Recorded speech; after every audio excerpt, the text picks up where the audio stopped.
और अब दो मर्डर केस के खुलासे की सनसनीखेज कहानी। दोनों कत्ल अलग अलग राज्यों में हुए, दोनों का मोटिव भी अलग था, लेकिन खास बात है कि दोनों में कत्ल का एक ही तरीका इस्तेमाल किया गया। दोनों ही जगहों पर कत्ल के लिए हथियार का इस्तेमाल नहीं किया गया, खून का एक कतरा भी नहीं बहा, कातिल ने शक की कोई गुंजाइश भी नहीं छोड़ी। साजिश फुल प्रूफ थी, लेकिन फिर भी दोनों ही जगहों पर कातिल को पकड़ लिया गया। बेहद शातिराना तरीके से हत्या को अंजाम देने वाले हत्यारों की कहानी सुनकर आप हैरान रह जाएंगे।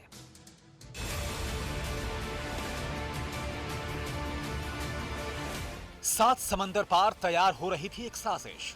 अमेरिका के एक शहर में एक आदमी मर्डर की प्लानिंग कर रहा था, लेकिन यह कहानी बहुत अजीब है, क्योंकि कातिल को खुद अपना ही कत्ल करना था। उसने हत्या को अंजाम देने के लिए अमेरिका के एयरपोर्ट से हिंदुस्तान आने के लिए उड़ान भरी।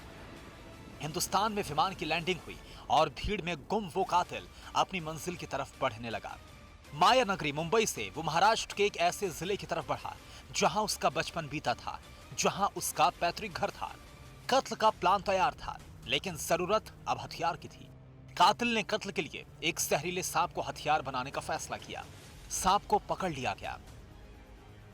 अमेरिका से लौटने वाले आदमी का नाम भीमाजी वाघचौरे है।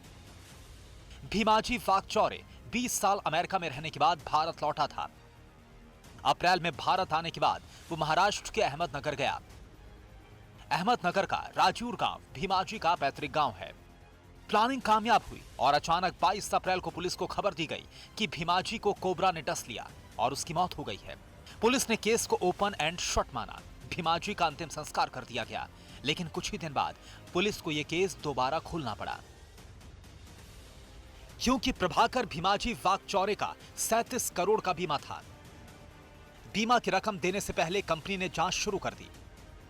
भीमाजी ने पहले भी पत्नी की मौत दिखाने का फर्जीवाड़ा किया था। पुलिस ने दोबारा जांच शुरू की, गांव वालों से जानकारी ली और फिर सनसनीखेज खुलासा हुआ। भीमाजी ने सांप से कटवाकर अपने दोस्त की हत्या करवाई थी। मानसिक तौर से बीमार दोस्त का ही अंतिम संस्कार किया गया। दोस्त की मौत के नाम पर ही अपना डेथ सर्टिफिकेट हासिल किया। महाराष्ट्र पुलिस ने भीमाजी और उसके 4 दोस्तों को कत्ल के आरोप में गिरफ्तार कर लिया है। अब यह तस्वीर देखिए, मुस्कुराता हुआ पति पत्नी का एक जोड़ा। केरल के कोल्लम की रहने वाली इस लड़की का नाम उत्तरा है। उत्तरा की शादी सूरज एस कुमार से हुई थी, लेकिन पिछले साल 7 मई को उत्तरा का शव उसी के कमरे में मिला। उत्तरा के कमरे में एक जहरीला कोबरा सांप भी मौजूद था। मौत की वजह भी कोबरा सांप का काटना था। सांप काटने और जहर फैलने की वजह से उत्तरा की मौत हुई थी। परिवार ने बिना रिपोर्ट लिखवाए उत्तरा का अंतिम संस्कार कर दिया। उत्तरा के परिवार वाले कई दिनों बाद पुलिस के पास पहुंचे। उत्तरा के परिवार वालों ने पुलिस को मौत की जांच करने के लिए कहा। उत्तरा के परिवार वालों ने पुलिस को बताया कि उत्तरा को एक बार पहले भी कोबरा ने डसा था।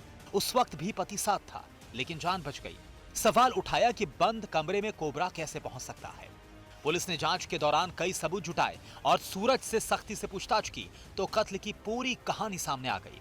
सूरज का एक दोस्त सांप पकड़ने में माहिर था। सूरज ने दोस्त से ही कोबरा सांप खरीदा था। सूरज ने पत्नी के सो जाने के बाद सांप को बिस्तर पर छोड़ा। सूरज ने अपना गुनाह कोर्ट में कबूल कर लिया। सूरज ने हत्या किसी दूसरी लड़की से शादी करने के लिए की। कोर्ट ने सूरज को आजीवन कारावास की सजा सुनाई है। Bureau report, TV9 Bharatvarsh.